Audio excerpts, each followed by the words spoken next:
justice.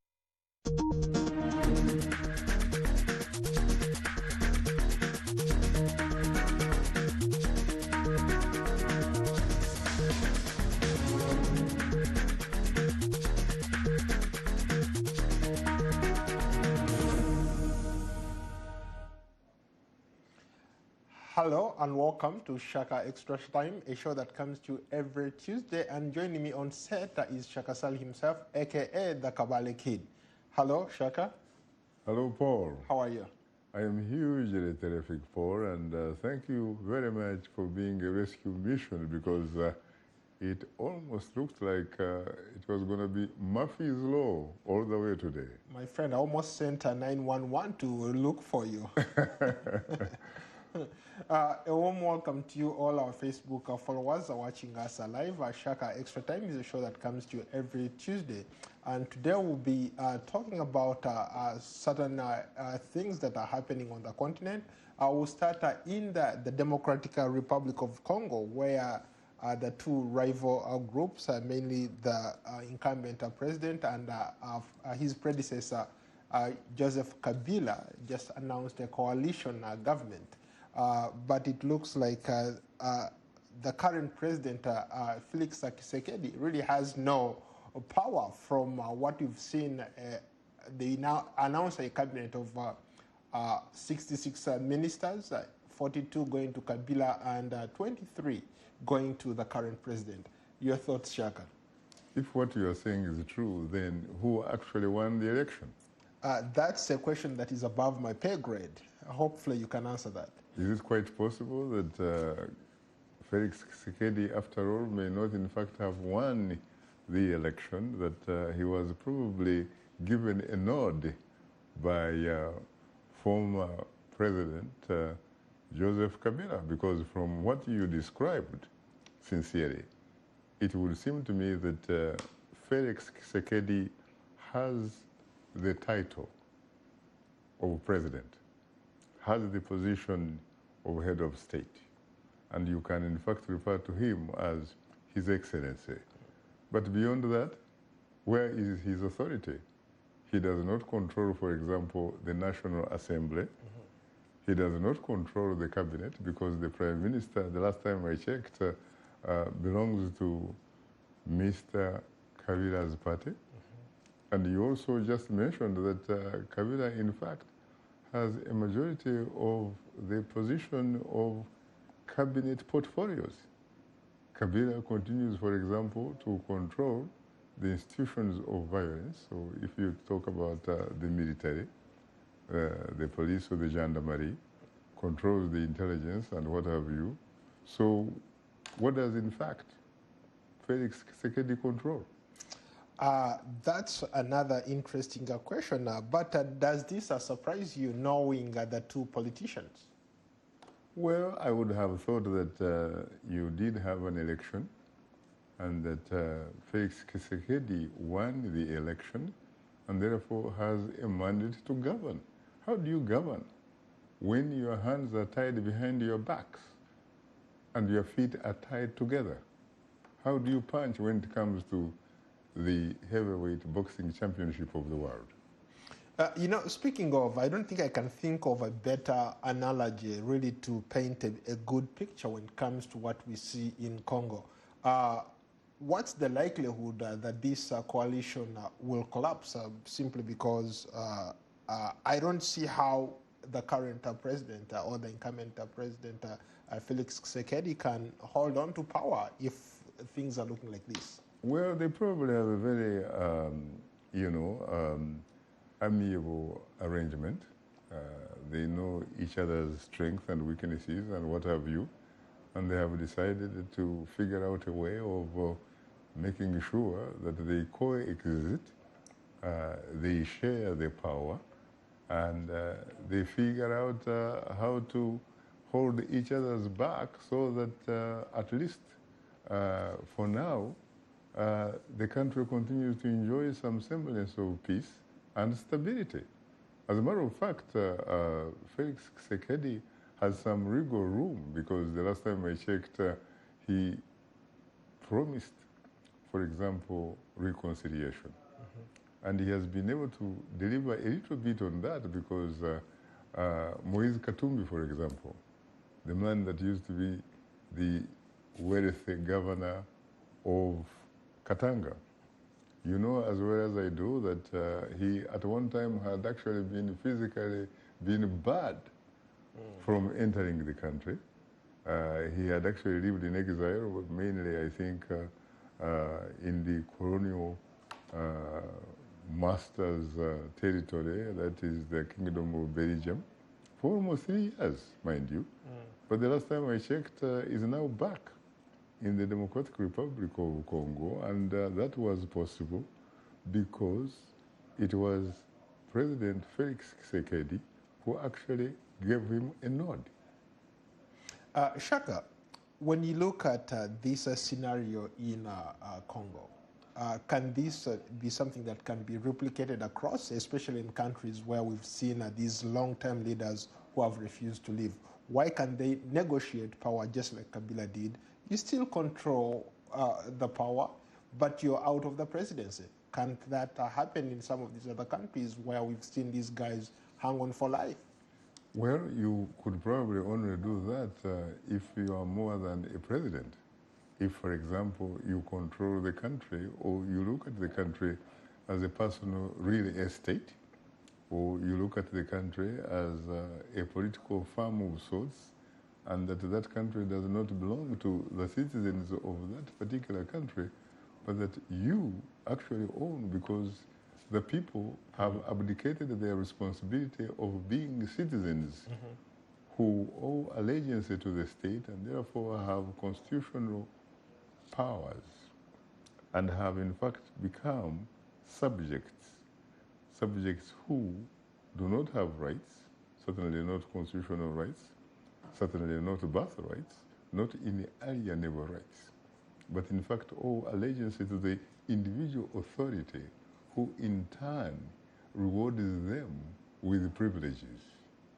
But I think that when you look at a lot of countries on the African continent, they are in a sort of political transition of sorts. For a very long time, we had the syndrome of one-party state. And then, of course, you had this issue brought about by the development partners. Another name is the donor community, who demanded, especially France, demanded that you need to democratize, because that is the only way you can enjoy peace and stability, and that is very good for business. You know, that kind of stuff. But unfortunately, the political reality on the ground for most of those countries where one-party state is in fact that on paper or in theory, they have multi-party sort of arrangement. But in reality, that kind of multi-party arrangement is in fact based on what we would call a one-party state political infrastructure. And I think it's going to take time, depending on the level of socio-political consciousness of the people, so that the people can actually stand up and vote with their feet, as we saw, for example, in Burkina Faso. We just saw the island of Puerto Rico. The governor is yesterday. He didn't want to go, but the people, can you imagine, more than a quarter of the population of your country actually goes to the streets and demands that you step aside. What do you do? Because let's face it, we always hear that power belongs to the people. But in reality, does power in fact belong to the people until you see the people in fact exercise that particular inalienable right, like we just saw in San Juan in Puerto Rico? Quick follow-up from John Nzala. Politics and democracy in Africa is still copy and paste from Western countries. That's why most African leaders are directed what to do from the Western world or the Western capitals. Is that something that is maybe akin to what we are seeing in Congo? Because technically, Felix Tshisekedi is not in charge here.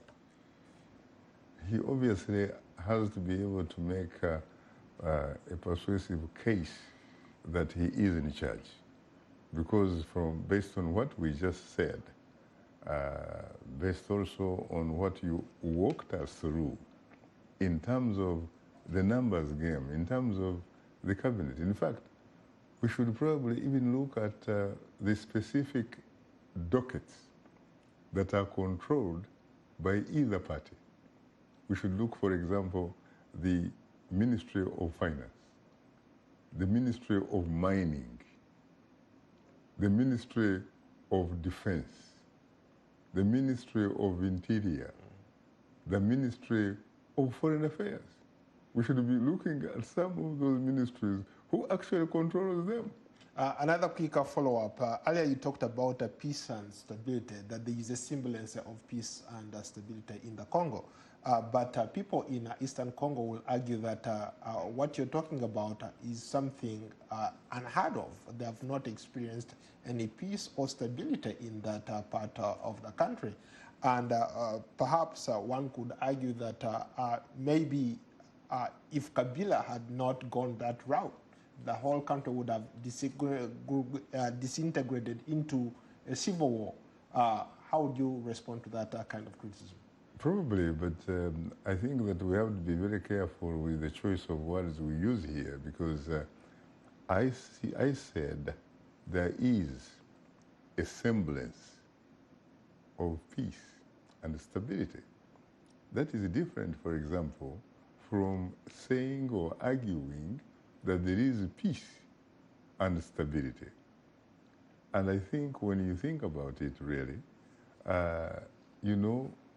peace and stability is not necessarily the absence of war, is not necessarily the absence of apparent violence and what have you.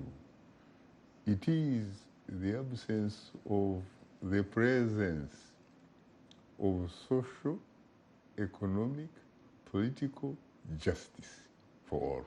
Now the question is justice, does justice obtain in the Democratic Republic of the Congo or in the general corridor? Let's switch topics. Let's go to Tanzania. But before we go that, you are watching Shaka Extra Time, a show that comes to you live every Tuesday. And today we are looking at the politics in Congo. And as we speak now, we are crossing over to Tanzania, something that is close to us. We as journalists, if one of us is arrested or if one of us is attacked, we tend to rally around our fellow journalists. Our colleague in Tanzania has been kidnapped by, quote-unquote, government forces. Mr. Kavon Dara. Yes, please. Yeah. Yes. So how would you, what should people or journalists in Tanzania be reacting, how should they be reacting to this kind of story? What is it that they need to do to maybe to lead to the release of their colleague? First of all, you have to look at the political reality in Tanzania. Yes, you have a constitution in Tanzania. Yes, that constitution spells out the idea that in fact you have freedom of expression. You have freedom of the press, freedom of the media. But from some of the examples that we have been seeing, even when you look at statements from the New York-based, for example, Committee to Protect Journalists. CPJ. Yes. It is almost obvious that you can't really talk about the freedom of expression, that you can't talk about the freedom of press in Tanzania, even though in fairness to Tanzania, Tanzania does enjoy a lot of media institutions that are not necessarily directly controlled by the state. by the government. But how about people who said that Mr. Kavon Dara is not the first journalist to disappear? There is an example of another famous journalist, Azori Uganda, who went missing in 2017, and he has never been seen since then. It is true, but in fairness again to the reports that we are receiving from Tanzania, Mr. Kavon Dara has not disappeared because the police, in fact, has come out openly to say that Mr. Kavon Dara is in their custody. Let's go to another topic that a lot of our fans have been talking about. This is corruption. A new global report, Barometer Africa 2019, was recently released jointly by the corruption watchdog groups, Transparency International and Afrobarometer. The report reveals or says that corruption is getting worse on the continent. I can also tie that to another comment or question here from Godson Tamin Brown. Mr. Shaka, Malawi's First Lady squandered public funds on her trip to the UK for her son's graduation. Why are such people in positions of power abuse public funds, since we are talking about corruption? Well, first of all, in the particular case that the brother raises regarding the First Lady of the Republic of Malawi, he needs to come up with some evidence, for example, incontrovertible evidence, not liable to falter, that clearly indicate that the First Lady was in fact tapping into the national treasury, the national coffers. Because let's face it, it's quite possible that the First Lady was using personal money. It so happens that the President of Malawi, the professor, is a man that worked for very many years. Yes. It's quite possible that he may have a fat account. It's quite possible that he may, in fact, have personally paid for that.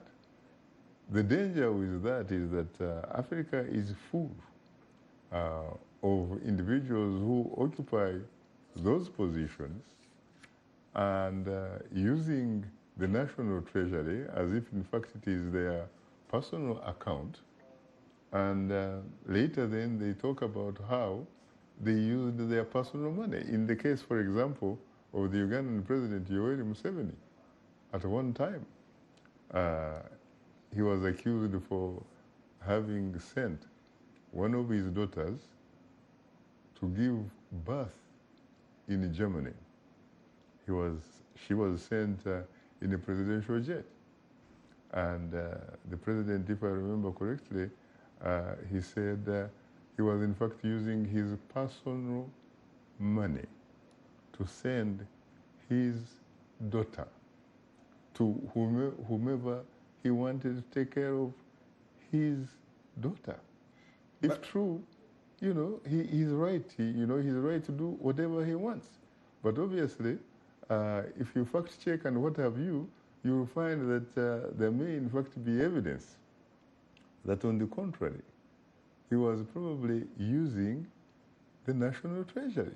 You have a man who at one time dominated, for example, the Ivory Coast, Côte d'Ivoire, Ufegwanyi, a man who embarrassingly built the largest Catholic basilica in his hometown of Yamoussoukro at more than, at the time, $200 million.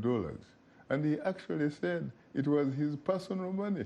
And you know what it was very interesting about that? He actually built the basilica in a neighborhood that is predominantly Muslim.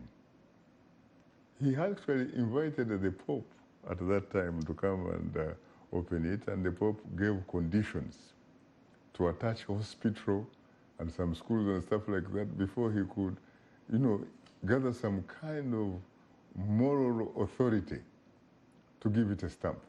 But Shaka, how is that different, for example, from we see it here all the time, U.S. President Donald Trump going on these trips, taking his family or first daughter alongside himself, or sometimes they're dining with all these world leaders and she's right there, front and center? First of all, Paul, I think it would be very unfair to make those two comparisons. They're all first daughters, they're all tapping from the same... They are no without merit, because let's face it, first of all, even if it were true, it would not be justified, because you cannot correct a wrong with another wrong. But having said that, you have special methods of accountability, for example, which are institutionalized in the United States of America. This is a country that is a society that is governed by strong institutions, not strong men or strong women. This is a country, it is a society, frankly, of laws. Everybody is equal, at least on paper, under the law. And so if you are a president sitting in 1600 Pennsylvania Avenue in the White House, when it comes to domestic politics, you are arguably the weakest president in the world. You only become very powerful when it comes to international affairs. In order for you to do anything in this country, you have to figure out how to navigate your way by negotiating around those strong institutions. Those institutions that have inbuilt reflections of checks and balances. And so I think it would be very unfair to equate those two systems, because most presidents, for example, in Africa, they are almost like demigods. You even call them leaders. They are not in fact leaders, because the last time I checked, they don't even consult their people. Absolute power corrupts absolutely. Absolute power corrupts, and power corrupts, and absolute power corrupts absolutely. Especially where you do not have a mechanism in place for demanding accountability. You're talking about rulers here. Look at a man, for example, the longest ruler in the world, for example. You're talking about Theodore Obiang Basongo of Equatorial Guinea. This is a man who has been president, occupying that position since 1979. He's still going strong. He's still going strong. And guess what? The president of Uganda, Yoweri Museveni, gave President Theodore Obiang Basongo, when the man was the chairman of the African Union, he gave him Uganda's highest award for what he characterized as promoting democracy in Africa, or promoting African democracy. Speaking of President Yoweri Museveni, let's go to Uganda. We have a couple of comments from Uganda and a couple of questions. Let's start with one. Bobby Wine recently announced that he's going to challenge incumbent President Yoweri Museveni in the upcoming elections. But as we speak, the government has actually taken Bobby Wine and Dr. Kizza Besigye to court, saying that they are operating unregistered political parties. And even to look at it broadly, they have also gone further to introduce new amendments to the Constitution. If they pass through, there might not be even an election come 2021. Your thoughts? So when you talk about there have not been an election, No. He announced, Bobby Wine announced that he's going to be running for president, but the government has introduced new amendments that are going to be debated very soon, trying to change the electoral laws that might bar, for example, Bobby Wine and all the other opposition leaders. Some critics are saying that they are targeting individuals here. I think perhaps what Uganda needs to do, they need to borrow a leaf, for example, from what just happened in Puerto Rico. They need to borrow a leaf from what the people in Burkina Faso experienced when they finally woke up and decided that enough is enough. They had to take back their country from an individual who was called Handsome Blaise Compaoré, the man who allegedly assassinated the hero of the people of Burkina Faso, Captain Sankara. Wait a minute, Shaka. Are you suggesting that Ugandans should be violent towards that, or they should figure out a better way of actually trying to usher in a change of government rather than becoming violent? Let me ask you a question. Have you seen any reports of violence in the process of removing the governor of Puerto Rico? No, but you're looking at different countries here. Now, wait a minute. Did you see violence in Burkina Faso? You saw people actually voting with their feet, peacefully. And in fact, interestingly, exercising their constitutional right. But Shaka, when you talk about voting, we are used to seeing people actually lining up or maybe putting a piece of paper in a ballot box. That's what I understand by voting. That is one way of voting. Your characterization of, help me to elaborate on your characterization of voting using their feet. You know, Paul, I think that people who are reasonably informed or people who would be characterized as reasonable people are sincerely tired of being taken through what some would characterize as being taken through the political motions. They are tired with this situation where some rulers, have the audacity, for example, of saying that we hold elections periodically, no matter what type or kind of election that we are talking about. We need to have an election that has, for example, a system in place where you have an independent or reasonably independent electoral commission, a commission whose members in fact serve the people of that particular nation, but not that particular individual who happens to be the ruler of that time. Because we need to have an election whose results reflect the will of the people, the will of the voters, not the will of the individual who announces the results or the will of the people who actually count the votes. Because if we continue doing that, we go back to what used to be the Soviet Union under Joseph Stalin. Well, on that note, thank you so much. I look forward to hosting you on the edition of Shaka Extra Time. Until then, thank you. You're most welcome, Paul.